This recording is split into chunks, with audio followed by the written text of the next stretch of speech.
রোদেলা টেনে টেনে ২-৩ বার শ্বাস নিয়ে চোখ বন্ধ করে সামনে দাঁড়িয়ে থাকা নিষ্ঠুর মানুষটির উপর হেলে পড়ল। মঞ্চে উপবিষ্ট সকল মানুষসহ সামনের দর্শক সারিতে গুঞ্জন শুরু হলো, সাথে চাপা উত্তেজনা। ওই সব মানুষকে সাইড করে হাঁপাতে হাঁপাতে স্টেজে উপস্থিত হলো। তার নিজেরও হাত পা কাঁপছে। সে সবাইকে সরিয়ে রোদেলার হাত ধরে বলল, রোদেলা আপু, কথা বলো, কথা বলো আপু, কেউ একজন একটু সাহায্য করুন, পানি দিন কেউ একটু। রোদেলা নতুন প্রিন্সিপালের বুকের উপর হেলে আছে। নতুন প্রিন্সিপাল বাম হাতে হালকা করে রোদেলাকে ধরে আছে। তিনি শীতল গলায় ওহিকে বলল, মিস, ভয় পাওয়ার কিছু নেই। আজ অত্যাধিক গরম পড়েছে, সেখানে উনি চুল ছেড়ে রেখেছেন, সেজন্য সেন্সলেস হয়ে গেছে জাস্ট। আপনি বরং ওনাকে টিচার্সদের রেস্টিং রুমে নেওয়ার ব্যবস্থা করুন। এক নাগারে বলেও ভাইস প্রিন্সিপালের দিকে তাকালেন। উনি স্পিকারে সবাইকে ক্রমাগত শান্ত হতে বলছেন। পরিস্থিতি অনুকূলে আনার জন্য অন্য একটা টিচার এসে রোদেলাকে পাজা কোল করে নিয়ে স্টেজ থেকে নেমে গেল। দুজন মহিলা টিচার এবং ওহি তাদের পিছন পিছন গেল। কিছুক্ষণের মধ্যে চারিপাশ শান্ত হয়ে গেল। সবাই আগের মতো আগ্রহ নিয়ে নতুন প্রিন্সিপালের দিকে তাকালো। সাদিত একটু সামনে এসে মুচকি হেসে সবার উদ্দেশ্যে হাত নাড়ল। প্রথম দিনই এরকম কিছু ঘটবে তা তার ভাবনাতে ছিল না। রোদেলার জ্ঞান ফিরেছে। সে শুয়ে আছে কলেজের প্রাথমিক চিকিৎসালয়ে। কলেজের কোনো স্টুডেন্ট হুট করে অসুস্থ হয়ে পড়লে এখানে প্রাথমিক চিকিৎসা দেওয়া হয়। দিনের বেলার জন্য সার্বক্ষণিক একটা বয়স্ক SBBS রাখা আছে। রোদেলার বাম হাতে স্যালাইন লাগানো হয়েছে। সে আধো ঘুম আধো চৈতন্য আছে। তার চোখের সামনে স্যুট বুট পরা একজনের চেহারা ভেসে উঠছে বারবার। ওহি রোদেলার মাথার চুলে আঙুল চালিয়ে বলল, আপু, এখন কেমন লাগছে তোমার? একটু বেটার ফিল করছো? রোদেলা পিটপিট করে চোখ খুলল। ওহির দিকে চেয়ে জোরপূর্বক হেসে বলল, আমি একদম ঠিক আছি। তোকে অনেক ভয় পাইয়ে দিয়েছিলাম, তাই না রে? শুধু আমি না আপু, তুমি সবাইকে ভয় পাইয়ে দিয়েছো। আমি হাওমাও করে কাঁদতে নিয়েছিলাম। তোমাদের নতুন প্রিন্সিপাল বলল ভয় পাবেন না, ওনার কিছু হয়নি। রোদেলা চমকে বলল, আমাকে এখানে অবধি কে নিয়ে এলো ওহি? তোমার ডিপার্টমেন্টের এক টিচার আপু, ওই যে টাকলা করে। এর আগের বার তোমার সাথে যখন কলেজে এসেছিলাম তখন কিছু কথা হয়েছিল ওনার সাথে। রোদেলা চোখ বন্ধ করে স্বস্তির নিঃশ্বাস ফেলে। ফের চোখ খুলে বলে, ড্রাইভার কাকাকে গাড়ি নিয়ে আসতে বলোহি, আমি বাসায় যাব। আপু, স্যালাইন তো এখনও শেষ হয়নি, আধো ঘন্টা পর যাই। না, আমি এক্ষুনি যাব রে, এখানে থাকলে দম বন্ধ হয়ে মারা যাব। ওহি আর জোর করল না। ফোন হাতে নাম্বারে ডায়াল করতে করতে বাইরে বের হয়ে গেল।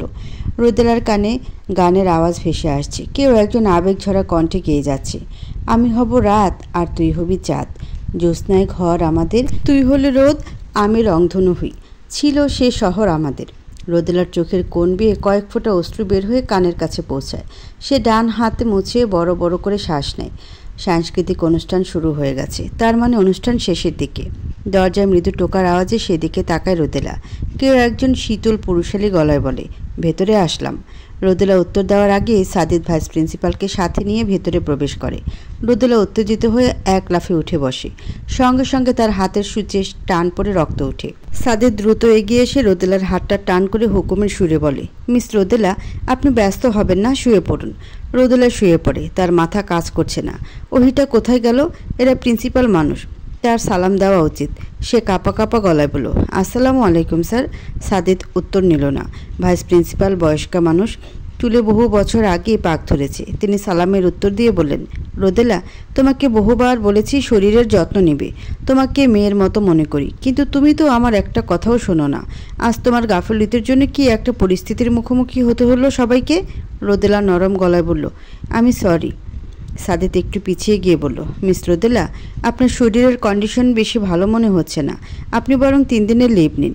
রোদেলা চোখ তুলে সাদিতের দিকে তাকালো। এতগুলো বছর পর দেখছি, অথচ চেহারা বিন্দুমাত্র পরিবর্তন আসেনি। আরও সুন্দর হয়েছে মানুষটা, মাথার চুল আরও ঘন হয়েছে। জগতের সমস্ত মায়া যেন একত্রে হয়ে 2 চোখে ভর করেছে। কপালের ডান সাইডের কাটা দাগটা আরও উজ্জ্বলতা বাড়িয়েছে। রোদেলার চোখ সরিয়ে নেয়। সাদিত নিজেই ভাইস প্রিন্সিপালের দিকে ঘুরে বললেন, স্যার, আপনি মিস রোদেলার ছুটির সব ব্যবস্থা করুন, আমি আসছি। বলে গটগট করে চলে গেল। একবারে পেছন ঘুরে তাকালো না। কিছুক্ষণ পর ওহি এসে বলল, আপু, জব্বার কাকা গাড়ি নিয়ে এসে গেছে। আজ সোমবার, ওহির জন্মদিন আজ। সব ঘরোয়াভাবে করা হবে। 2 ফ্যামিলির মানুষ শুধু, তারা আর রোদেলা আপুদের পরিবার। রোদেলা কলেজ থেকে সোজা এখানে চলে এসেছে। বিকেলের দিকে তার পরিবারের সবাই আসবে। সে একেবারে শাওয়ার নিয়ে নতুন ড্রেস পরে বের হলো। এ বাসায় হুটহাট চলে আসে বলে কিছু জামাকাপড় সবসময় রাখে। ওহি 2 কাপ কফি নিয়ে রোদেলার রুমে আসলো। রোদেলা তাদের বাসায় আসলে গেস্ট রুমে বেশিরভাগ সময় থাকে, ঘুমানোর সময় দুজন একসাথে ঘুমায়। আপু, তোমার কফি। রোদেলা মাথা মোড়ানো টাওয়ালটা সরিয়ে রেখে কফি হাতে নিল, বিছানায় বসিয়ে এক চুমুক দিয়ে বলল, এটাই এখন প্রয়োজন ছিল। তুই কিভাবে যেন আমার মনের কথা বুঝে যাস। ওহি নিজেও আপুর পাশে বসে নিজের কাপে চুমুক দিল, তারপর আপুকে বলল, তোমার কলেজের সময় কেমন কাটে? তোকে একটা কথা বলি ওহি, কাউকে বলবি না কিন্তু, তোকেই প্রথম বলছি। আমি ওই কলেজে আর চাকরি করব না। রেজিগনেশন লেটারের সব ব্যবস্থা করেছি। সে কি? কেন আপু? তোমার তো কলেজটা ভীষণ প্রিয় ছিল। কারণটা পরে বলবো ওহি, তুই যা এখন, আমি ঘুমাবো, খুব ক্লান্ত। রোদেলা সত্যি সত্যি হাই তুলল, কফির কাপে শেষ চুমুক দিয়ে বিছানায় গুটিসুটি হয়ে বাচ্চাদের মতো পা ভাঁজ করে শুয়ে পড়ল। ওহি উঠে দাঁড়ালো, কয়েক পা এগুতেই রোদেলার চোখ জোড়া বন্ধ রেখেই বলল, শুভ্র জন্মদিন কলিজা। দোয়া করি খুব শীঘ্রই রোদ্দুর পাগলটা যেন তোর ভালোবাসা বুঝতে পারে। আর লাইটটা বন্ধ করে দিয়ে যা। ওহি লজ্জা পেয়ে মুচকি হাসলো, লাইটটা বন্ধ করে নিঃশব্দে রুম থেকে বের হয়ে গেল। রোদেলা আপু কেন যে তাকে সবসময় লজ্জায় ফেলে। নিচে রান্নার তোড়জোড় চলছে, ওহির মা কাজের লোকদের সাথে নিয়ে রান্না করছে। ওহি এক নজর চারপাশে চোখ বুলিয়ে উপরে উঠে গেল। রোদ্দুর ভাইদের আসার সময় হয়েছে, আজ সে শাড়ি পরবে। শাওয়ার নিয়ে টাওয়ালটা বেলকনিতে শুকাতে দিল ওহি। দুপুর গড়িয়ে বিকেল হয়েছে অনেক আগেই, রোদের তেজ কমে গেছে। গোধূলি লগ্নের এই শেষ বিকেলটা যেন শুধুমাত্র রোমান্টিকতার জন্যই সৃষ্টি। ইস, এমন একটা বিকেলে যদি হুট তোলা কোনো রিকশায় সে আর রোদ্দুর ভাই পাশাপাশি থাকতো। কারণ ছাড়ে সে হুট করে রোদ্দুরের হাত চেপে ধরতো, তখন কখনো বা চুলগুলো এলোমেলো করে দিত। আটকে তোকে রাখতে চাইছি খুব সকালে আমার, বিকেলে আমার। গুনগুন করে গান গাইতে গাইতে রুমে ঢুকলো ওহি। ওয়ার্ড্রবের কাপড়ের শাড়ি থেকে বেছে বেছে সবুজ রঙের কালো পাড়ের শাড়ি বের করলো। রোদ্দুর ওহিদের বাসায় ঢুকে প্রথমে রোদেলা আপুর খোঁজ করলো। রোদেলা ঘুমাচ্ছে শুনে অপূর্বের সাথে কিছুক্ষণ দুষ্টুমি করলো, তারপর ওহি রুমের দিকে পা বাড়ালো। ওহি রুমের দরজা ভেতর থেকে আটকানো। রোদ্দুর বিরক্ত হলো। দিনে দুপুরে এরা দরজা বন্ধ করে কি করে তা আল্লাহ মালুম। সে কপাল কুঁচকে দরজার উপর একের পর এক আঘাত করলো। সঙ্গে সঙ্গে দরজা খুলে গেল। রোদ্দুর হেলাফেলা করে ভেতরে ঢুকে ওহির বিছানা বসলো। ড্রেসিং টেবিলের দিকে তাকিয়ে বিরক্ত গলায় বলল, এই অসময়ে দরজা বন্ধ করে কি করিস বলতো? প্রেম টেম করিস নাকি? বয়ফ্রেন্ড আছে? ওহির মনটা খারাপ হয়ে গেল। আশাহত হলো সে। না, মানুষটা তাকে আর কোনোদিন বুঝবে না। একে দিয়ে আর কোনো আশা ভরসা নেই। এখন পর্যন্ত তার দিকে চোখ তুলে তাকায়নি। মনে মনে বলল, জগতের সব মানুষের ব্যাপারে তোমার কত কৌতূহল রোদ্দুর ভাই, শুধু আমার ব্যাপারে তুমি এত নির্লিপ্ত কেন? কণ্ঠে একরাশ বিষণ্ণতা ঢেলে মুখে বলল, শাড়ি পরছিলাম রোদ্দুর ভাই। রোদ্দুর মাথা ঘুরিয়ে ওহির দিকে তাকালো। সঙ্গে সঙ্গে তার চক্ষু কোটর থেকে বের হওয়ার উপক্রম হলো। ওহিকে আজ জীবন্ত পরীর মতো লাগছে। তাকে পৃথিবীর মানুষ বলে ভ্রম হচ্ছে। সবুজ রঙের শাড়ি ফর্সা ত্বকে ফুটে উঠেছে, চোখে গাঢ় কাজল, ডান গালের টোল খাওয়া গর্ত, ভেজা ভেজা পাপড়িগুলো চোখের উজ্জ্বলতা যেন বহুগুণ বাড়িয়ে দিয়েছে। টানা টানা ভ্রুযুগল যেন কাছে যাওয়ার জন্য আহ্বান করছে। ঠোঁটের হালকা পার্পল শেডের লিপস্টিক আর অবিন্যস্ত ভেজা চুল ওহিকে যেন অপসরীদের থেকেও সুন্দর লাগছে। ঠোঁটের উপরের বাদামি তিলটা যেন রোদ্দুরকে চুম্বকের মতো টানছে। এই প্রথম তার ওহিকে ছুঁয়ে দিতে মন চাইল। অন্য রকমের ছোঁয়া। সে নিজের অজান্তে উঠে দাঁড়িয়ে বিড়বিড় করে বলল, ও my god, O my god, ও হঠাৎ করে এত রূপবতী হলো কি করে? ওহি চোখ তুলে তাকিয়ে দেখে রোদ্দুর গভীর মনোযোগে তার দিকে চেয়ে আছে। চোখে মুখে অন্য ধরনের ঘোর, পলকহীন চোখে তাকিয়ে আছে আর বিড়বিড় করে কি যেন বলছে। রোদ্দুর ভাই, আপনি ঠিক আছেন? বলে সে কয়েক পা এগিয়ে যেতে রোদ্দুর চিৎকার করে ডান হাত সামনে এনে বলল, খবরদার, কাছে আসবি না অজান্তা, ওখানেই থাক, এক পা নড়বি না, একদম কাছে আসবি না বলে দিলাম। ওহি বারণ শুনল না। সে বেশ বুঝতে পারছে কোনো একটা কারণে রোদ্দুর ভাই তাকে প্রচণ্ড ভয় পাচ্ছে। সে এগিয়ে যেতে যেতে বলল, আপনি কি অসুস্থ? দেখি জ্বর এসেছে কি না। ওই হাত বাড়ানোর আগে রোদ্দুর এক দৌড়ে ওয়াশরুমে ঢুকে দরজা বন্ধ করে দিল। দরজা ঠেস দিয়ে বসে পড়ল সে। তার বুকের ভিতর তোলপাড় হচ্ছে। এটা কি হলো তার সাথে? বুকের ধুকপুকানি যেন বেড়েই চলেছে। সে বুকের বাঁ পাশে হাত দিয়ে চেপে বলল, ও my god, O my god. ওহি ওয়াশরুমের দরজার এপাশ থেকে ধাক্কাতে ধাক্কাতে চিন্তিত গলায় বলল, রোদ্দুর ভাই, আপনার আবার কি হলো? এমন করছেন কেন? রোদ্দুর ওপাশে থেকে আস্তে করে বলল, তুই হঠাৎ এত সুন্দর হয়ে গেলি কিভাবে? It's miracle. Oh my god.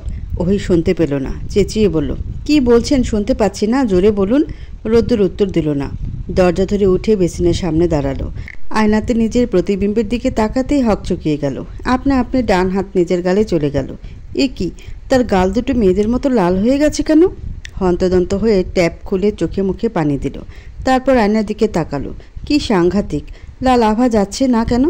এভাবে নতুন বউদের মতো লাল টুকটুকে গাল নিয়ে সে বাইরে বের হবে কিভাবে? এত গরম লাগছে কেন? বাম হাতে সে শার্টের উপরের দুটো বাটন খুলল। কই, গরম ভাব তো তাও যাচ্ছে না, কেমন হাঁসফাঁস লাগছে। হাত বাড়িয়ে ঝর্ণা ছেড়ে দিয়ে তার নিচে দাঁড়ালো সে। মিনিট 40 পর ওয়াশরুমের দরজা খোলার শব্দ কানে আসলো ওহির। সে দরজা খোলার অপেক্ষাই করছে। ইতোমধ্যে দুবার নিচ থেকে ঘুরে এসে দরজা ধাকিয়েছে, কিন্তু রোদ্দুর ভাই দরজা খুলেনি। ঝটপট বিছানা ছেড়ে উঠে সে রোদ্দুরের দিকে তাকালো। রোদ্দুরের কাহিল অবস্থা। কালো রঙের শার্টটা শরীরে লেপটে আছে, চুলগুলো বেয়ে বেয়ে পানি পড়ছে, বুকের বেশ খানিকটা উতাম। মাথাটাতে কিচ্ছু মোছেনি, ভেজা কাপড়ের পানিতে ফ্লোরে বন্যা হয়ে যাচ্ছে। ওই বিস্ফোরিত নয়নে মুখে হাত রেখে চেয়ে রইল। এর আবার হঠাৎ করে কি হলো? একদরে ওয়াশরুমে ঢুকে শার্ট প্যান্ট পরেই শাওয়ার নিয়ে নিল। ওই অবাক কণ্ঠে জিজ্ঞেস করলো, এই কি অবস্থা আপনার? রোদ্দুর উদ্ভ্রান্ত দৃষ্টিতে অন্যদিকে তাকালো। সে ভেবে রেখেছে যতক্ষণ এ বাসায় থাকবে ওই দিকে আর তাকাবে না। এ কি, আপনার চোখ দুটো লাল হয়ে গেছে কেন রোদ্দুর ভাই? এতক্ষণ এভাবে কেউ শাওয়ার নেয়? কবে আপনার সুবুদ্ধি হবে? দেখি জ্বর এসেছে কিনা। ওহি পায়ের উপর ভর দিয়ে সামান্য উঁচু হয়ে রোদ্দুরের কপালে হাত রাখতে নিতেই সে ছিটকে দুপা পিছনে সরে গেল। তোতলানো সরে বলল, কথায় কথায় গায়ে হাত দিতে চাস কেন অজান্তা? এক চরে মুন্ডু ঘুরিয়ে দেব। পায়ে হাত দিবি না, খবরদার। আমি ছোট রয়েছি নাকি? কি কি কি করছিস কেন? তুই একটা বেয়াদব বেশরম মেয়ে। তোর মতো বেহায়া মেয়ে আমি দুটো পৃথিবীতে দেখিনি। তুই একটা গায়ে পড়া মেয়ে। আমি আবার কার গায়ে কখন পড়লাম? আজব, এক্ষুনি তো পড়তে নিয়েছিলি। সে কি, কখন? আচ্ছা বাদ দিন, আমি যেমনই হই না কেন তাতে আপনার কোনোদিন কিচ্ছু আসবে যাবে না, কিন্তু আপনি এই ভেজা কাপড়ে বেশিক্ষণ থাকলে নির্ঘাত জ্বর আসবে। চেঞ্জ করুন। করব না, জ্বর আসে আসুক, তাতে তোর কি? আমি আজ সারা রাত এভাবে থাকবো, তাতে তো সমস্যা আছে? রোদ্দুর ভাই, আপনি পাগল হয়ে গেছেন? কি বলছেন এসব? আমি তো পাগলই।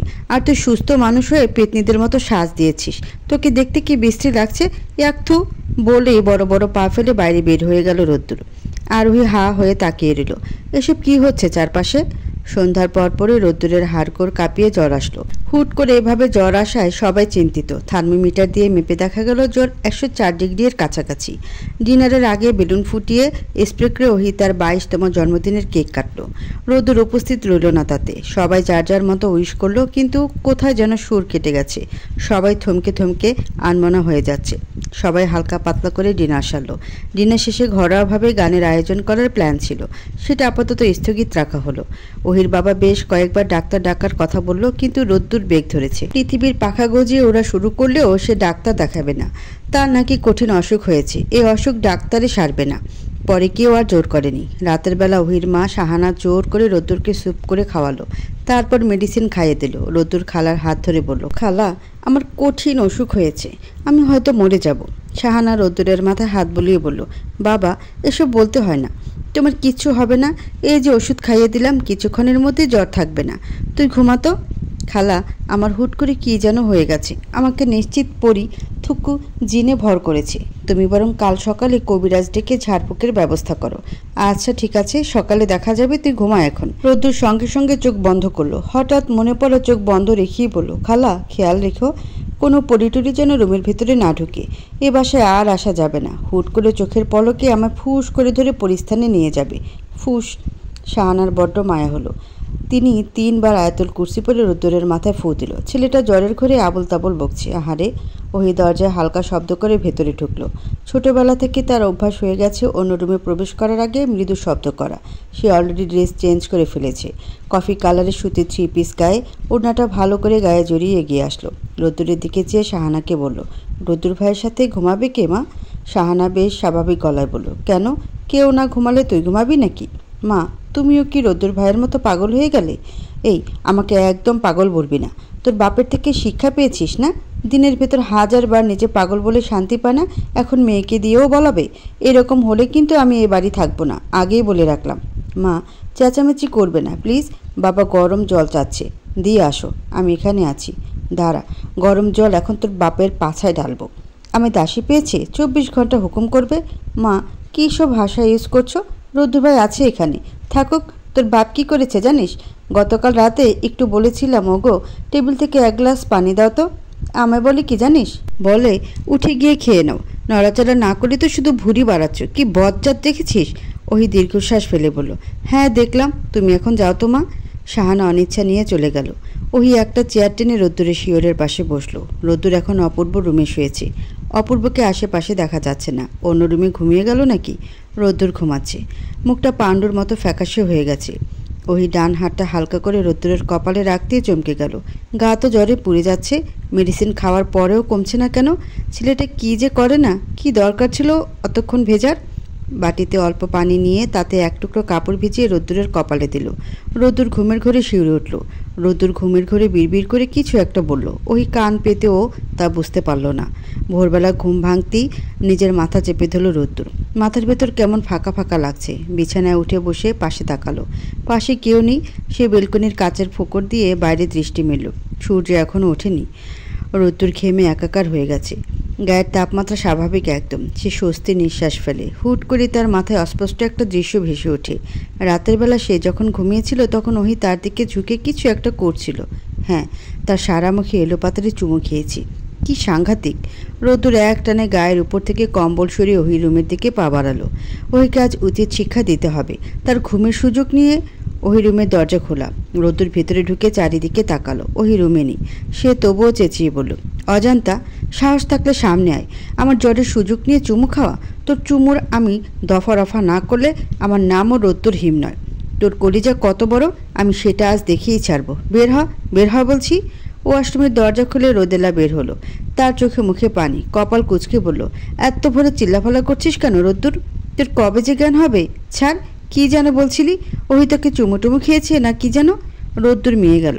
রোদেলা, আপু এরমে কি করছে? ওহি কোথায়? সে মিনমিন করে বলল, এ মানে আপু, মনে হচ্ছিল ওহির মতো দেখতে কেউ আমার ঘুমের ঘরে। এক রাতে জ্বরে দেখি তো সম্পূর্ণ মাথা আউলে গেছে। ওহি তো সারা রাত আমার সাথে ছিল। আমরা দুজন গেস্ট রুমে একসাথে ঘুমিয়েছি। এরমই অপূর্ব ছিল রাতে। তার মানে আমি স্বপ্নে দেখেছি ওহি? ও মাই গড! রোদ্দুর এক দৌড়ে রুম থেকে বের হয়ে গেল। যাওয়ার সময় দরজার সাথে একটা বাড়িও খেলো, কিন্তু তার খেয়াল নেই। দিক বিদিক হারিয়ে এক দৌড়ে অপূর্ব রুমে ঢুকতেই কারো সাথে ধাক্কা খেলো। ধারাম করে ধাক্কা খেলো রোদ্দুর। ডান হাতের ব্যথা পাওয়া জায়গায় হাত বুলিয়ে সামনে না তাকিয়েই বিরক্ত গলায় বলল, কোন শালিরে, দেখে চলতে পারিস না? সঙ্গে সঙ্গে তার মাথায় হালকা একটা থাপ্পড় পড়ল। দ্রুত চোখ তুলে তাকিয়ে দেখে সামনে তার পিএইচডিধারী বাবা ডক্টর মজিবুর রহমান দাঁড়িয়ে আছে। তিনি সবসময় বুক উঁচিয়ে হাঁটে। রোদ্দুর মাথায় হাত রেখে অগোছালোভাবে বলল, বাবা তুমি এত সকালে এখানে কেন? বাসা যাওনি তোমরা? মজিবুর রহমান একটা হাই তুলে বলল, তোর শরীরের তাপমাত্রা কমেছে? এখন কত ডিগ্রি জানি না বাবা, তবে জ্বর নেই, একদম স্বাভাবিক। আমি 3 মিনিট দাঁড়ালাম, থার্মোমিটার দিয়ে মেপে একুরেট টেম্পারেচার বলবি। তোর মাকে গিয়ে আবার বলতে হবে। রোদ্দুর বিস্ফোরিত নয়নে বলল, মা কোথায়? মজিবুর রহমান বিছানায় গিয়ে পা তুলে বসলেন। চোখ দুটো বন্ধ করে যোগ ব্যায়ামের ভঙ্গি করলেন। তারপর শীতল গলায় বললেন, গত রাতে 12টার দিকে আমি আর তোর মা বাসায় চলে গিয়েছিলাম। তোর জ্বর, সেজন্য তোর মা যেতে চাইল না। কিন্তু ওদিকে খালি বাসা, শুধু কাজের লোক দুটো রয়েছে। বলা তো যায় না বিপদ আপদের কথা। পরে তোর খালার কথায় আমরা দুজন চলে গেলাম, কিন্তু সারা রাত তোর মা ঘুমাতে দেয়নি। আজানের সময় আমাকে ডেকে উঠিয়ে পাঠিয়ে দিয়েছে। তোর টেম্পারেচার মেপে থার্মোমিটার সাথে করে নিয়ে যেতে বলেছে। তাড়াতাড়ি কর। রোদ্দুর একটা দীর্ঘশ্বাস ফেল। সে যে বড় হয়ে গেছে তা তাদের মা বাবাকে কে বোঝাবে? এখনও তার বাবা তুই তোকারি করে। 2-1টা চর থাপড়ও কপালে জুটে মাঝে মধ্যে। সে এগিয়ে গিয়ে বগলের নিচে থার্মোমিটার চেপে বেলকনিতে গিয়ে দাঁড়ালো। বেলকনিতে দাঁড়াতেই রোদ্দুরের সব ধরনের অস্থিরতা দূর হয়ে গেল।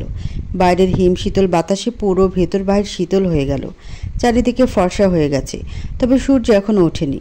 অল্প অল্প কুয়াশায় মোড়ানো সকালটা রোদ্দুরের অন্যরকম ভালো লাগতে শুরু করলো। বারবার মনে হলো আজকের সকাল আর অন্যান্য দিনের সকাল এক নয়। কিছুক্ষণ পর সে ভেতরে এসে থার্মোমিটার টেবিলের উপর রেখে বলল, বাবা এই যে। মজিবুর রহমান উত্তর দিল না। রোদ্দুর তাকিয়ে দেখে তার পিএইচডিধারী বাবা কম্বল মুড়ি দিয়ে ঘুমের দেশে তলিয়ে গেছে। সে রুমের দরজায় ভিড়িয়ে নিচে নামলো। 1 কাপ চা খেতে হবে। কেউ বোধহয় ঘুম থেকে ওঠেনি, নিজেরই চা করতে হবে। রোদ্দুর সিঁড়ি দিয়ে নামতে নামতে গুনগুন করে গান ধরল, ক্ষতি নেই, কাছে না বলে তুমি চলে এলে। দেখো সেই খুশি সাজাবো আমি 1000 ফুলে। প্রতিদিন সব সময় দেখা বেশি হলে বড় ভালো হয়। একরাশ ভালো লাগা নিয়ে রান্নাঘরে পা রাখতেই চমকে উঠল সে। ওই কোমরে ওড়না পেঁচিয়ে হাত নেড়ে নেড়ে টুংটাং আওয়াজ তুলে কী যেন করছে। রৌদ্রের ডান হাত আপনা আপনি বুকে চলে গেল। তার হার্টবিট আবার ক্রমাগত ট্রেনের হুইসেল বাজিয়ে যাচ্ছে। হাত পা কাঁপছে, শরীরের ভরটুকু পা আর ধরে রাখতে চাইছে না। সে দরজায় ঠেস দিয়ে নিজের ভরটুকু ছেড়ে বুকে চাপ দিয়ে ধরল, হার্টবিটের শব্দের জন্য ওহির কানে না যায়। ওহির থেকে দৃষ্টি সরাতে পারছে না সে, যেন চোখ দুটোর উপর তার নিজের নিয়ন্ত্রণ নেই, অন্য কেউ নিয়ন্ত্রণ করছে। ওহিকে কেমন বউ বউ লাগছে। চুল হাত খোপা করায় ঘাড়ের অনেকখানি উন্মুক্ত, কফি কালারের রঙটা যেন ঠিকরে পড়ছে। ওই একটু পরপর সামনের অবাধ্য চুলগুলো আঙ্গুলের সাহায্যে কানের পাশে গুজে দিচ্ছে। রোদ্দুর আর পারল না, ধপ করে দরজা ধরে ফ্লোরে বসে পড়ল। ও মাই গড! হালকা শব্দে ওই পেছন ঘুরে তাকায়। রোদ্দুরকে ওভাবে ফ্লোরে বসে থাকতে দেখে চোখ বড় বড় হয়ে যায়। দৌড়ে এসে বলে, রোদ্দুর ভাই, এভাবে বসে আছেন কেন? বুকে হাত কেন? হার্টের অ্যাটাক ট্যাটাক হবে নাকি? আল্লাহ গো! রোদ্দুর ফ্লোরের দিকে তাকিয়ে চিবিয়ে চিবিয়ে বলল, অজান্তা আমার থেকে 10 হাত দূরে দাঁড়িয়ে কথা বল। যা, পিছিয়ে যা, আমি ঠিক আছি। ওহি ভয়ে কিছুটা পিছিয়ে গেল। রোদ্দুর ভাই কাল থেকে কেমন অস্বাভাবিক আচরণ করছে। সে ভয়ের তো সুরে বলল, বুকে হাত কেন রোদ্দুর ভাই? বুকে ব্যথা করছে নাকি? শ্বাস নিতে কষ্ট হচ্ছে? বললাম তো আমি ঠিক আছি। আর বুকে হাত রাখবো নাকি পা উঠিয়ে রাখবো সেটা সম্পূর্ণ আমার ব্যাপার। ওহি কিছু না বলে জগ থেকে গ্লাসে পানি ঢেলে এগিয়ে দিয়ে বলল, পানিটুকু খান, ভালো লাগবে। রোদ্দুর ধমকে বলল, বললাম না কাছে আসবি না, পিছিয়ে যা। ওই ধমকে কেঁপে উঠল, কিছুটা পিছিয়ে গিয়ে কাঁপা কাঁপা গলায় বলল, রোদ্দুর ভাই, আপনি ফ্লোরে বসে কেন? ইচ্ছে হয়েছে বসেছি, প্রয়োজনে শুয়ে থাকবো, তাতে তোর কোনো সমস্যা আছে? না না না, তা নেই, কিন্তু ফ্লোরে তো অনেক ময়লা। রোদ্দুর ভুলবশত ওহির দিকে তাকালো। এলোমেলো চুল, ভয়ার্ত চোখ মুখ, কপালে বিন্দু বিন্দু ঘাম, কাঁপা কাঁপা ঠোঁট, সব মিলিয়ে অন্য রকমের সুন্দর লাগছে। তাকে মুহূর্তে ঘুরে ফেলতে পারে। সে দ্রুত চোখ সরিয়ে শক্ত কণ্ঠে বলল, ময়লা তাতে কি? তোকে কি বলবো নাকি আমার শাওয়ার করিয়ে দে, নাকি বলবো আমার ড্রেসগুলো ধুয়ে দে? বলবো তো না, এখন আমি ফ্লোরে শুয়ে থাকবো। বলে ওহিকে চমকের শীর্ষ পর্যায়ে রেখে রোদ্দুর দরজা বরাবর ফ্লোরে শুয়ে পড়ল। বড় বড় করে শ্বাস টানল, শুয়ে চোখ বন্ধ করে বিড়বিড় করলো। ওহি কেঁদে দিয়েছে প্রায়। বৃষ্টি আপুর শোকে অবশেষে মানুষটা পাগল হয়ে গেল। সে মুখে হাত রেখে রোদ্দুরকে ডিঙিয়ে এক দৌড়ে সিঁড়ি দিয়ে উপরে উঠতে উঠতে বলল, কে কোথায় আছো? বের হও তাড়াতাড়ি। রোদেলা আপু বের হও, রোদ্দুর ভাই পাগল হয়ে গেছে। রোদ্দুর ভাই পাগল হয়ে গেছে, হসপিটালে নিতে হবে। 5 মিনিটের মাথা সবাই ঘুম ঘুম চোখে ড্রয়িং রুমে হাজির হলো। নিচে নেমে কোথাও রোদ্দুরকে খুঁজে পাওয়া গেল না। রোদেলা ফোন বের করে রোদ্দুরকে ফোন দিল। রোদ্দুর ফোন রিসিভ করলো না, কিন্তু 1 মিনিট পরে টুং করে একটা SMS আসলো, রোদাপু, আমি বাসায় যাচ্ছি, একটু দরকারি কাজ আছে। রোদেলা একটা হাই তুলে মেসেজটা পড়ল। তাকে রেডি হতে হবে, কলেজে যেতে হবে। মজিবুর রহমান ওহিকে বলল, মা জানুনি, তুমি শুধু শুধু ভয় পাচ্ছ। আমি আর একটু ঘুমিয়ে নিয়েই এখান থেকে, বাসায় গেলে তোমার খালামণি ধমকাধমকি করবে। সবাই যার যার মতো হাই তুলে রুমে চলে গেল। ওহি চিন্তিত মুখে দাঁত দিয়ে হাতের নখ কাটা শুরু করলো। এটা কি হলো? দুপুরের দিকে রোদেলার ক্লাস শেষ হলো। কলেজ শেষ হতে এখনও 1.5 ঘন্টার মতো বাকি, কিন্তু এই 1.5 ঘন্টায় তার আর কোনো ক্লাস নেই। টিফিনের পরে তার একটা ক্লাস, বয়েজ শুধু, আর টিফিনের আগে 4টা। এই মোট 5টা ক্লাস ডেইলি। রোদেলা ব্যাগ থেকে পানির পট বের করে গলা ভেজালো। এই 1.5 ঘন্টা বসে থাকতে হবে শুধু শুধু। কলেজ টাইম শেষ হলে তখন বাসায় যেতে পারবে। নিজের ডেস্কে বসে পেপার হাতে নিল। গতকালের পেপার পড়ার অভ্যাস তার নেই, কোনো কালে ছিলও না। এখন সময় কাটানোর জন্য চোখ বুলালে দোষের কি? মিস রোদেলা ম্যাম। রোদেলা ঘাড় ঘুরিয়ে দরজার দিকে তাকালো। আকাশি রঙের ইউনিফর্ম গায়ে অল্প বয়স্ক একটা ছেলে। এটা তো নতুন প্রিন্সিপাল, মানে সাদিক স্যারের পিয়ন। এই কলেজে প্রতিটি পিয়নের এক রকমের ইউনিফর্ম। সে স্বাভাবিক কণ্ঠে বলল, হ্যাঁ বলুন। ছেলেটা হাতে রাখা খাতাতে চোখ বুলিয়ে বলল, ম্যাম, আপনাকে সাদিক স্যার দেখা করতে বলেছি কলেজ শেষে, অর্থাৎ 2:30টার সময়। ম্যাম একটু টাইমলি আসার চেষ্টা করবেন। রোদেলা মাথা নেড়ে সায় জানালো। ছেলেটা চলে যেতেই তার কপালে চিন্তার রেখা ফুটে উঠল। সাদিক স্যার তার সাথে কেন দেখা করতে চাচ্ছে? সাদিক স্যার এই কলেজে এসেছে আজ 17 দিন। এই 17 দিনে রোদেলা তার ধারে কাছেও ঘেঁষেনি। সে যে রিসেপশনের দিন দেখা হয়েছিল আর হয়নি। রোদেলা ইচ্ছে করে তার থেকে পালিয়ে বেরিয়েছে, কারণ সে খোঁজ নিয়ে জানতে পেরেছে মিস্টার জুলকারনাইন সাদিক ম্যারিড এবং তার 5 বছরের একটা মেয়ে আছে। রোদেলার চোখ দিয়ে অশ্রু বের হলো। তার একতরফা ভালোবাসা তাহলে পূর্ণতা পেল না। ভালোবাসা এমন কেন? সব সময় ভুল মানুষকে বেছে নেয়। সে সাবধানে টিস্যু দিয়ে চোখ মুছে নিজেকে স্ট্রং করলো। সাদিদ স্যারকে তাকে ফেস করতে হবে। 2:36 রোদেলা সাদিদের কেবিনের দরজা টোকা দিয়ে বলল, আসবো স্যার? সাদিদ কি যেন লিখছে, দরজার দিকে না তাকিয়ে বলল, জি অবশ্যই। রোদেলা ভেতরে ঢুকে সাবধানে দরজা ভিড়িয়ে দিল। তারপর কাচের টেবিলের সামনে দাঁড়িয়ে সালাম দিল। সাদিদ সালামের উত্তর না দিয়ে বলল, প্লিজ সিট ডাউন। রোদেলা আড়ষ্ট ভঙ্গিতে চেয়ার টেনে বসলো।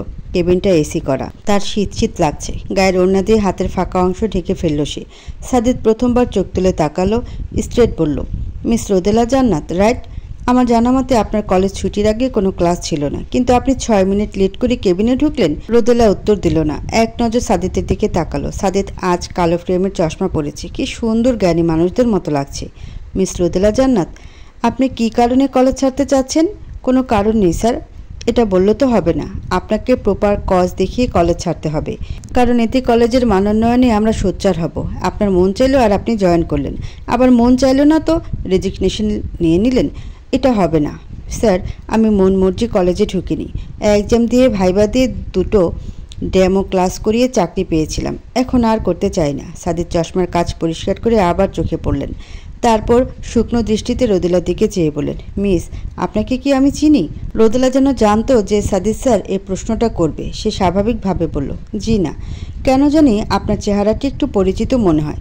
বাই দ্য ওয়ে, আপনার পেপারসগুলো দেখলাম গতকাল। আপনি যে কলেজে ছিলেন ওই কলেজে আমি 3 মাসের মতো ক্লাস নিয়েছিলাম, এবং কাকতালীয়ভাবে সালটা আপনার সাথে মিলে গেছে। আপনি তখন ইন্টার প্রথম বর্ষে ছিলেন, আমি পদার্থবিজ্ঞান ক্লাস নিতাম।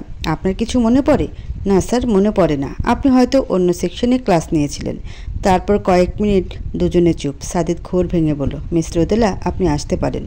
আপনি এই মুহূর্তে কলেজ ছাড়তে পারবেন না, কিছুদিন পর এক্সাম সবার। কলেজের রেপুটেশনের দিকটা খেয়াল রাখতে হবে আমাকে। এই মুহূর্তে নতুন টিচার ইনভলভ করা অনেক টাফ। আপনি আসুন। রোদেলা উঠে দাঁড়ালো, দরজার কাছে গিয়ে সালাম দিয়ে বেরিয়ে গেল। ওই ছটফট করছে, কারণ তার ফোনে 3টে আননোন নাম্বার থেকে একই মেসেজ এসেছে। মেসেজ দুটো এমন, রোদ্দুর ভাই এবার যদি আমাকে রেখে অন্য কাউকে বিয়ে করিস তাহলে তোকে একদম খুন করে ফেলবো, তারপর নিজের গলায় দড়ি দিব। আমার গল্পের প্রথম পাতায় মাঝামাঝিতে বা শেষ অধ্যায়ে তুই না থাকলেও পরিশিষ্টে তোকে চাই, শুধু তোকে চাই, রোদ্দুর হিমকে চাই। এইটুকুই। একই মেসেজই 3টে আননোন নাম্বার থেকে এসেছে। ওর হাত পা ঠান্ডা হয়ে আসছে। এটা কার কাজ? রোদ্দুর ভাই না তো? রোদ্দুর ভাই পাঠায়নি তো? ওর হাত পা ঠান্ডা হয়ে যাচ্ছে চিন্তায়। হঠাৎ ফোন হাতে নিয়ে নিজের মেসেঞ্জারে ঢুকলো। উদ্দেশ্য রোদ্দুর ভাইকে পাঠানো মেসেজ চেক সিন করেছে কিনা দেখা। মেসেঞ্জারে ঢুকে ওহির মাথায় চিন্তার ছোটোখাটো একটা পাহাড় জমে গেল, কারণ রোদ্দুর ভাই মেসেজ এখনও সিন করেনি। তাহলে এটা কার কাজ? এই মেসেজ যে সে রোদ্দুর ভাইকে পাঠিয়েছে সেটা তো সে ছাড়া আর দ্বিতীয় কেউ জানে না, এমনকি রোদেলা আপুও না। এই রহস্যের সমাধান করার জন্য রোদ্দুর ভাইকে লাগবে। ওহি আবারও রোদ্দুর ভাইদের বাসায় যাওয়ার জন্য ব্যাগ গোছানো শুরু করলো। আজ 2টো বইও সঙ্গে নিল। কিছুদিন পর সেমিস্টার ফাইনাল পরীক্ষা। সে মনে মনে ঠিক করে রাখলো, রোদ্দুর ভাই যেমন ব্যবহারই করুক না কেন কিছুদিন সে থাকবেই। রোদ্দুর ভাই সেই যে তার জন্মদিনের পরের দিন ভোরে চলে গেছে আর তার সাথে দেখা হয়নি। আজ 11 দিন হতে চলল তার। রোদ্দুর ভাইদের বাসায় পৌঁছাতে পৌঁছাতে সন্ধ্যা হয়ে গেল ওহির। আজ সে একা নয়, সাথে অপূর্ব এসেছে। সদর দরজার সামনে দাঁড়াতেই অপূর্ব হাত উঁচিয়ে বলল, বুবু দেখো খালুজি নিশ্চিন্ত ভবনের জায়গায় কি লিখেছে। ওহি তাকালো। দরজার একদম উপরে লেখা, পাগল হইতে সাবধান। তার নিচে ছোট ছোট অক্ষরে লেখা, এ বাড়ির একজন কিছুদিন হলো মেন্টালি সিক, তাহার হইতে সাবধান। ওই কলিং বেলে চাপ দিয়ে বলল, অপূর্ব রে, খালু মেন্টালি সিক বলতে কাকে বুঝিয়েছে? খালামণিকে? আমার তো তাই মনে হয় বাবু। হয়তো খালামণির সাথে খালুর আবার ঝগড়া হয়েছে, সেই জন্য ইচ্ছে করে এসব লাগিয়েছে। এটুকু বলে অপূর্ব ফিক করে হেসে ফেলল। ওই কিছু বলার আগেই দরজা খুলে গেল। দরজা খুলেছে ফজিলা। ওই সোফায় বসতে তার খালামণি এসে দফায় দফায় কান্না করলো। প্রথম দফায় খালুর নামে হাজারো নালিশ, এটা নতুন কিছু নয়। আর দ্বিতীয় দফায় যেটা বলল সেটা শুনে ওহি নিজেও চমকে উঠল। জন্মদিনের সময় ওহিদের বাসা থেকে ফেরার পর থেকে রোদ্দুর ভাই নাকি কেমন জানি আচরণ করছে। মাঝে মাঝে একা বিড়বিড় করে, হুট করে আনমনা হয়ে যায়, কখনো আবার গুনগুন করে গান গায়। অপূর্ব ফিক করে আবারও হেসে দিল। শাহিনুর রাগি চোখে তাকাইতেই শামতা আমতা করে বলল, খালামণি রোদ্দুর ভাই কী গান গায়? শাহিনুর বুঝদারের মতো বলল, আমি কি অত বুঝি নাকি? তবে কুটি বলেছে রোমান্টিক গান গায়, কিন্তু ও তো আগে কোনোদিন গান গাইতো না। সত্যি সত্যি হয়তো জিনে ভর করেছে, কিন্তু আমি পীর সাহেবের কাছে নিয়ে যেতে চাচ্ছি, ও রাজি হচ্ছে না। বাহ, রুদ্র ভাইয়ের থেকে আজ রাতেই গান শুনবো। কি বলো বুবু? ওই চোখ পাকে অপূর্বকে উপরে পাঠিয়ে দিল। শাহিনুর আবার বলল, ছেলেটার যে হঠাৎ করে কি হলো রে ওহি, আমার সোনার টুকরো ছেলে। শাহিনুর আঁচল চেপে আবার কান্না শুরু করলো। ওহি তাকে সান্ত্বনা দিয়ে বলল, খালামণি তুমি কান্না করবে না একদম, আমরা সবাই এসেছি, দেখি ব্যাপারটা কি। রুদ্র ভাই কি বাসায়? না, অফিস থেকে ফিরেনি। তোর খালোও আসেনি। অফিস তাহলে ঠিকঠাক করছে, এটা ভালো। ওহিরে, তোকে একটা কথা বলি, কাউকে বলবি না কিন্তু। আমি কাউকে না জানিয়ে গুলিস্তানের এক পীর সাহেবের কাছে গেছিলাম। উনি বলেছে একটা মাঝারি দেখে গরু জবাই করে ফকির খাওয়ালে সব ঠিক হয়ে যাবে। সে কি? হ্যাঁ রে, কি করা যায় বলতো? পীর সাহেবের কথা বলে কথা, ফেলনা কিছু নয়। ওই খালার পিঠে হাত রেখে বলল, খালামণি তুমি একদম চিন্তা করবে না। রুদ্র ভাইয়ের সুস্থতা বলে কথা, এক গরু কেন, প্রয়োজনে 2 গরু জবাই হবে। শাহিনী সন্দেহের দৃষ্টিতে বলল, তুই বলছিস? তোরা তো আবার দুপাতা ইংলিশ শিখে পিটির মানিস না। কে বলেছে মানি না? আলবাত মানি, 1000 বার মানি। তুমি বরং আমাকে একবার তোমার পীর সাহেবের কাছে নিয়ে যেও। শাহিনুর খুশিতে ঝলমল করছে। ওহিকে কিছুক্ষণ বুকে জুড়ে রান্নাঘরের দিকে রওনা দিল। আজ রাতের ডিনারে দেখা যাবে খালা ওহির স্পেশাল ডিশ রান্না করেছে। ওহি মুচকে এসে উপরে চলে গেল। রোদেলা আপু নাকি ঘুমাচ্ছে, কলেজ থেকে মাথা ব্যথা নিয়ে আজ নাকি ফিরেছে। রোদের অফিস থেকে ফিরে সোজা নিজের রুমে ঢুকলো। আজ বড্ড ক্লান্ত। হাতের ফাইলটা টেবিলের উপর রাখলো। গলার টাই খুলে বিছানায় ঢিল দিতেই সেদিকে চোখ পড়ল। ওহি গুটিসুটি হয়ে পা ঝুলিয়ে বসে আছে। রোদ্দুর অবাক হলো না। শার্টের বাটন খুলতে খুলতে বলল, এতক্ষণ অফিসে জ্বালাচ্ছিলি, এখন সোজা বেডরুমে চলে এসেছিস? থাক, তোকে পরোয়া করে কে, যেখানে খুশি সেখানে থাক। বলে রোদ্দুর নিজের শার্ট খুলে ওহির মুখে ছুঁড়ে মারল। ওহি ঘরমাক্ত শার্টটা মুখের সামনে থেকে সরিয়ে নাক সিটকে বলল, রোদ্দুর ভাই, আপনি তো দেখি সত্যি সত্যি পাগল হয়ে গেছেন, এমন আচরণ করছেন কেন? রোদ্দুরের ওহি সম্পূর্ণ কথা কানে গেল না। গায়ের স্যান্ডো গেঞ্জিটা একটানে খুলে ওহির দিকে ছুঁড়ে মেরে বলল, বাহ, তোর কত উন্নতি হয়েছে রে অজান্তা। এতদিন শুধু হুট হাট, যেখানে সেখানে তোর চেহারা ভেসে উঠত, এখন তো দেখি মুখে বলিও ফুটেছে। ওই রোদ্দুরের উদাম শরীর দেখে লজ্জায় মেয়ে গেল। রোদ্দুর ভাই কি সত্যিই তাকে মেয়ে মনে করে না? এতটুকু লাজ লজ্জা নেই? অবাক হয়ে উঠে দাঁড়িয়ে বলল, রোদ্দুর ভাই, আপনি আমার সামনে খালি গায়ে দাঁড়িয়ে আছেন? তুই না আমার স্বপ্নে খালি গায়ে নাচানাচি করিস তার বেলা, এখন আমার খালি গা দেখে লজ্জা পাওয়ার ভান করছিস কেন? তুই তো নির্লজ্জ। ওই 2 হাতে মুখ ঢেকে বলল, ছি। রোদ্দুর নিজের প্যান্টের বেল্ট খুলতে খুলতে বলল, ছি ছি করা, এখন আমি প্যান্টও খুলবো, দেখি তুই এরপরও কিভাবে আমার সামনে থাকিস। বলে একটানে প্যান্টের জিপার খুলে ফেলল। ওই সমস্ত শক্তি দিয়ে এক চিৎকারে রুম থেকে বের হয়ে গেল। দরজা এখনও নড়ছে। ওর চিৎকারের শব্দ এখনও কানে আসছে। রোদ্দুর অবাক হয়ে ভাবল, এটা কি হলো? অজান্তার তো অদৃশ্য হয়ে যাওয়ার কথা। এর আগে তো এতদিন তাই ঘটেছে, চিৎকার চেঁচামেচি করলেই নাই হয়ে যেত। আজ হঠাৎ দরজা দিয়ে পালালো কেন? দরজা তো এখনও নড়ছে, তাহলে কি অজান্তা সত্যি সত্যি এখানে ছিল? শিট। রোদ্দুর এক নজর নিজের দিকে তাকিয়ে বিছানা ঝাঁপ দিল। বিছানার চাদর টেনে নিজেকে সম্পূর্ণ ঢেকে ফেলেছি। ওহি ওকে এখন কি না কি ভাবছে।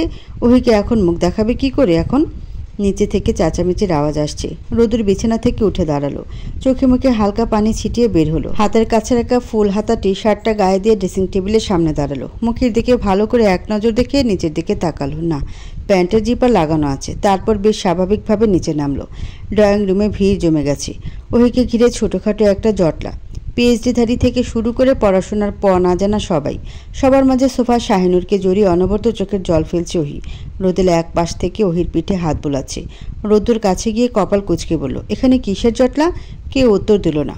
তবে ওহি বাদে বাকি সবাই এক জোড়া করে চোখ দিয়ে রোদ্দুরকে গেলে ফেলল। রোদ্দুর কপাল কুঁচকেই বলল, সবাই আমার দিকে এভাবে কেন তাকাচ্ছ? আমি কি করেছি? হঠাৎ অপূর্বর দিকে চোখ পড়তে হেসে বলল, আরে অপূর্ব যে, হোয়াটসঅ্যাপ ব্রো, কেমন আছিস? অপূর্ব মুখ ঘুরিয়ে অন্যদিকে তাকালো। রোদেলা নীরবতা ভেঙে বলল, রোদ্দুর, ওহিকে কিছু বলেছিস? তো রুম থেকে ভয় পেয়ে দৌড়ে বের হয়েছে। কিছু জিজ্ঞেস করছি, বলছি ও না কিছু করেছিস? হ্যাঁ হ্যাঁ হ্যাঁ, আমি কি করব রোদাপু? ও তো তালাপোকা দেখে ভয় চিৎকার দিয়েছে, তাই না রে অজান্তা?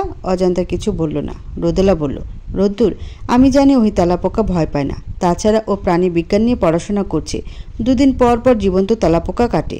রোদ্দুর আমতা আমতা করে বলল, তাই তো, আগে তো ভেবে দেখিনি। ও হ্যাঁ আপু, ও আসলে ভূত দেখে ভয় পেয়েছে, তাই না রে অজান্তা? অজান্তা এতক্ষণে চোখ তুলে তাকালো। রোদ্দুরের দিকে এক নজর চাইল। রোদ্দুরের চোখে মুখে অসহায়ত্ব ফুটে উঠেছে। চোখ দিয়ে যেন বারবার বলছি, প্লিজ এ যাত্রা বাঁচিয়ে দে। ওই মাথা নিচু করে গাল মুছল। তারপর স্বাভাবিক কণ্ঠে বলল, রোদ্দুর ভাইয়ের রুম অন্ধকার ছিল, ছায়ার মতো কিছু একটা দেখেছি। তারপর রক্তচক্ষু নিয়ে রোদ্দুরের দিকে তাকালো। সবার চোখ মুখ দেখে মনে হচ্ছে কথাটা তাদের বিশ্বাস করতে বেগ পেতে হচ্ছে। ফজিলা খালা বলেই ফেলল, মা ওহি, পুরুষ ভূত নাকি মাইয়া ভূত ছিল? ওহি জবাব দেওয়ার আগে কুটি বলল, ও খালা, পুরুষ ভূত, বিরুদ্ধ ভূত। কুজা হইয়া পা ফালায়। সবাই আগ্রহ নিয়ে কুটির দিকে তাকালো। ফজিলা সন্দেহ নিয়ে বলল, তুই কেমতে জানলি রে কুটি? কুটি হাত নেড়ে নেড়ে বলল, আমি জানুম না? আমি হইলাম গিয়া গন্ধ শিক্ষা বইলা দিতে পারি কোন বাড়িতে ভূত আছে। এই বাড়ির আসার পর থেকে আমার এই ঘুমের মধ্যে বুইরা একটা ভূত ডিস্টার্ব করতো। পরে একদিন সিলিন্ডার ফটাফট শব্দে বাইর হইয়া দেখি এক কুজো ভূত। পরিচয় জিগাইতেই কইল উনি নাকি হিমদাদার পূর্বপুরুষ। ওনার নাম হলো গিয়ে সক্কেল পরামানিক। ও রোদুর এক ধমক দিয়ে কুটিকে থামিয়ে দিল। কুটি মেয়েটা মুহূর্তে নতুন গল্প ফেঁদে বসে। তার গল্প বানানোর প্রতিভা অসাধারণ। এতক্ষণে মুজিবুর রহমান মুখ খুললেন। চোখের চশমাটা টেনে নাকের ডগায় এনে তার উপর দিয়ে কুটির দিকে তাকালেন। তারপর বেশ গম্ভীর কণ্ঠে বললেন, মা কুটিরন, আমার পূর্বপুরুষের 4 ঘর পর্যন্ত সবার নাম জানি আমি। তাহাদের মধ্যে ছক্কা না কি যেন নাম বললে, ছক্কা ফক্কা কেউ ছিল না। কুটি হাত কসলাতে কসলাতে বলল, আমি কেমনি কমু বড় বাজান, বুড়া ভূতও যে মিশা কথা কইবে তা তো ধারণার মধ্যে ছিল না। কি যুগ আইল গো, ভূতরাও মিশা কথা কয়। ফজিলা ফের কিছু একটা বলতে নিতে রোদ্দুর থামিয়ে দেয়। তারপর শাহিনুরকে বলে, আর একটা কথাও না। মা, টেবিলে খাবার রেডি করো। অপূর্ব আয় তো, আমার পাশে বসবি তুই আজ। ওই রোদেলার রুমে চিন্তিত মুখে বসে আছে। রোদেলা রুমে নেই, কিচেনে কফি করতে গেছে। রাতের বেলা ঘুমানোর আগে চা কফি কিছু একটা পান করে ঘুমানো তার অভ্যাস হয়ে গেছে যে তা ওহির অজানা নয়। তবে ওহি রোদ্দুর হিম নামক মানুষটাকে কেন জানি ভয় পাচ্ছে। এরকম সাংঘাতিক মানুষের সাথে একই ছাদের তলায় থাকাটাও বিপজ্জনক মনে হচ্ছে। রুমের দরজায় কারো ছায়া পড়ল। ওহি চমকে বলল, কে? রোদাপু। কেউ উত্তর দিল না। তবে মিনিট 2 পর রোদ্দুর ভেতরে এক পা রেখে বলল, অজান্তা কি করিস? ওহি ভয়ে কুকড়ে গেল। কোনো উত্তর দিল না। রোদ্দুর 2 পা ভেতরে রেখে বলল, তুই অনেক ভয় পেয়ে গেছিলি না রে? তারপর নিজের মাথা চুলকে বলল, আসলে ব্যাপার হলো কি, রোদাপু তোকে ছাদে ডাকে। কপি টপি কিছু একটা নিয়ে উপরে উঠতে দেখলাম। বলেই রোদ্দুর চোখের পলকে উধাও হয়ে গেল। ওই একটা নিঃশ্বাস ফেলে নিজের ফোনের দিকে তাকালো। রাত 11:30টার কাছাকাছি। গায়ের ওড়নাটা চাদরের মতো করে জড়িয়ে উঠে দাঁড়ালো সে। মাথার চুলগুলো পেছনে নিয়ে খোপা করে বড় ক্লিপ লাগালো। তারপর ফোনটা নিয়ে রুম থেকে বের হলো। ছাদে ওঠা সিঁড়ি রোদ্দুর ভাইয়ের রুমের পাশ দিয়ে। ওই দরজার সামনে কয়েক সেকেন্ড দাঁড়ালো। দরজা ভেতর থেকে আটকানো। তারপর বড় বড় পা ফেলে ছাদে উঠে গেল। ছাদে জনমানবের চিহ্ন নেই। ওহি তবুও চারিদিকে নজর বুলালো। ছাদে লাইট জ্বালানো নেই। আজ আকাশে মস্ত বড় চাঁদও নেই। তবুও চারপাশে একদম পরিষ্কার। চাঁদের সে বাদে দ্বিতীয় কেউ নেই। তাহলে কি রোদ্দুর ভাই মিথ্যা বলল? ওই এগিয়ে গিয়ে দক্ষিণের রেলিং ধরে দাঁড়ালো। রোদ্দুর ভাইদের 2তলা বাসা। আশেপাশে কাছাকাছি আর কোনো বাড়ি নেই। সামান্য একটু দূরে একটা ছিমছাম বিল্ডিং চোখে পড়ে। বিল্ডিংয়ের 3তলায় আলো জ্বলছে। দড়ি কেনার টাকা আছে তো অজান্তা? আচমকা কণ্ঠ শুনে চমকে গেল ওই। পেছন ঘুরে দেখে রোদ্দুর দাঁড়িয়ে আছে। সে বুকে একদলা থুথু দিয়ে বলল, এভাবে কেউ ভয় পাইয়ে দেয়?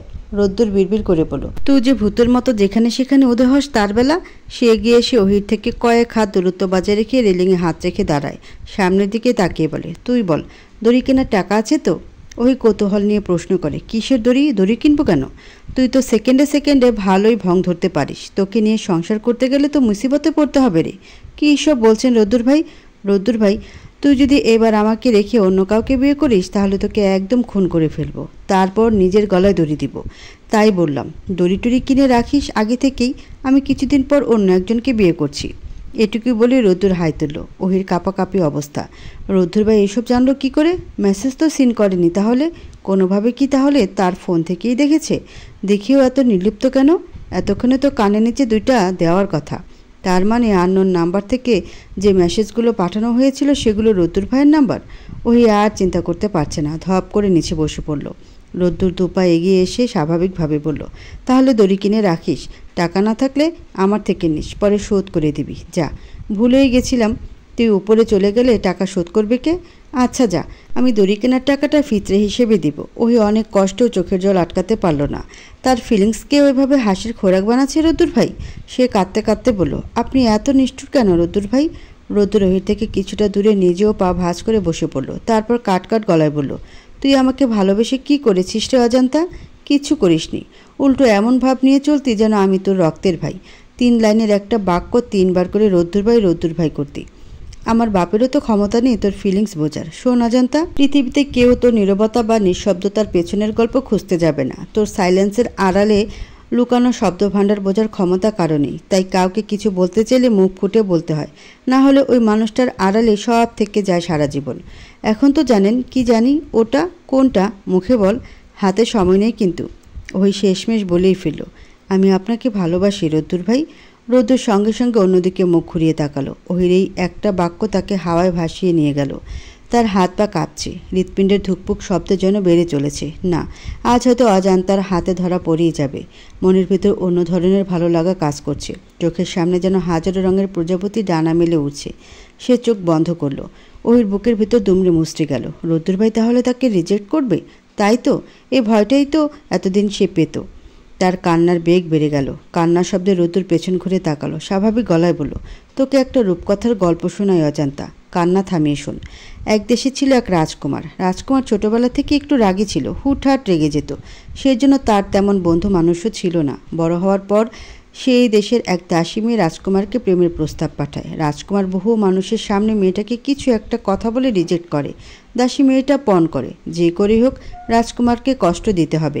তখন সে নানা উপায়ে রাজকুমারকে ইমপ্রেস করার চেষ্টা করে। একটা সময় রাজকুমার দাসী মেয়েটার মায়ায় জড়িয়ে তাকে বিয়ে করতে চায়, কিন্তু বিয়ের দিন দাসী মেয়েটা ছলচাতুরি করে পালিয়ে যায়। রাজকুমারের হৃদয় ভেঙে চুরমার হয়ে যায়। তখন অন্দরমহলের এক রাজকুমারী এসে রাজকুমারের পাশে দাঁড়ায়, তার ক্ষত মোছার চেষ্টা করে, কিন্তু রাজকুমার এত অন্ধ ছিল যে রাজকুমারের চোখের ভাষা বুঝতে পারেনি। এর বেশ কিছুদিন পর রাজকুমার একদিন হঠাৎ রাজকুমারীকে শাড়ি পরিহিত অবস্থা দেখে বেহুশ হয়ে যায়। তার চোখ আটকে যায় রাজকুমারীতে। সর্বপ্রথম রাজকুমারীকে দেখে তার অন্য ধরনের ফিলিংস হয়, একদম অন্য ধরনের ফিলিংস, যার সাথে সে অপরিচিত। এমনকি দাসী মেয়েটার জন্য তার সেসব অনুভূতি হতো না। তারপর থেকে রাজকুমার কেমন পাগল পাগল হয়ে যায়। যে মানুষটাকে সবাই ভয় পেত, সেই কিনা এক রমণীকে জমের মতো ভয় পাওয়া শুরু করলো। রমণীটা তার শয়নে স্বপনে এসে হানা দিত। চোখ খুললেও তাকে দেখে, বন্ধ করলেও তাকে দেখে। কি একটা অবস্থা! ক্রমেই রাজকুমারের ছটফটানি ভাব বেড়ে গেল। একটা সময় সে বুঝতে পারল রাজকুমারীকে সে ভালোবেসে ফেলেছে। তারপর সে লুকিয়ে রাজকুমারীর ঘুমের সময় তাকে দেখে আসতো। একদিন হঠাৎ রাজকুমারীর ফোন হাতে নিয়ে ঘেঁটে জানতে পারে রাজকুমারীও তার জন্য পাগল প্রায়, তাকে ভালোবাসে। ব্যাস, রাজকুমারের খুশি আর ধরে কে। সেদিন বাসায় ফিরেই সারা রাত রোমান্টিক গান গেয়ে গেয়ে নেচে গেল সে। বুকের ভেতর সে কি ভালো লাগা, নতুন স্বপ্ন, নতুন সংসার, সব কিছু রাজকুমারীকে ঘিরে। কিন্তু একটা সমস্যা হলো, রাজকুমার সারা দুনিয়ার সামনে একরকম আর তার ভালোবাসার কাছে অন্যরকম।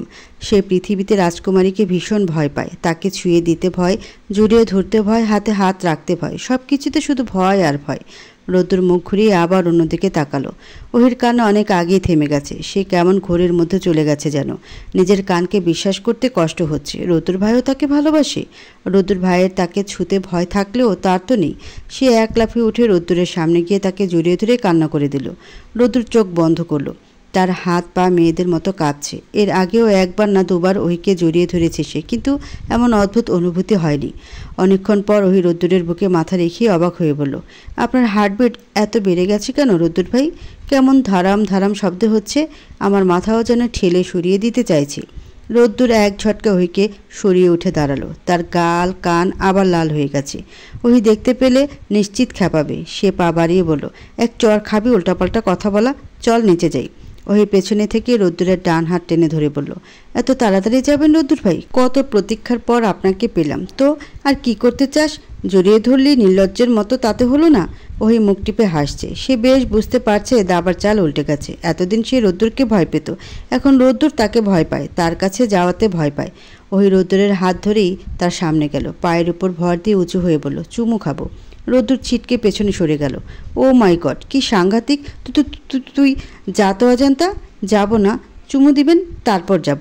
রোদ্দুর আরও দুপা পিছিয়ে গিয়ে ফ্লোরে বসে পড়ল। কাঁপা কাঁপা কণ্ঠে বলল, তুই আমার নির্ঘাত হার্ট অ্যাটাক ঘটিয়ে মেরে ফেলবে অজান্তা। I hate you. ওই এগিয়ে গিয়ে মুখটা নিচু করে রোদ্দুরের বাম গালে একটা চুমু দিয়ে দৌড়ে নিচে নেমে গেল। রোদ্দুর গালে হাত রেখে ছাদে শুয়ে পড়ল।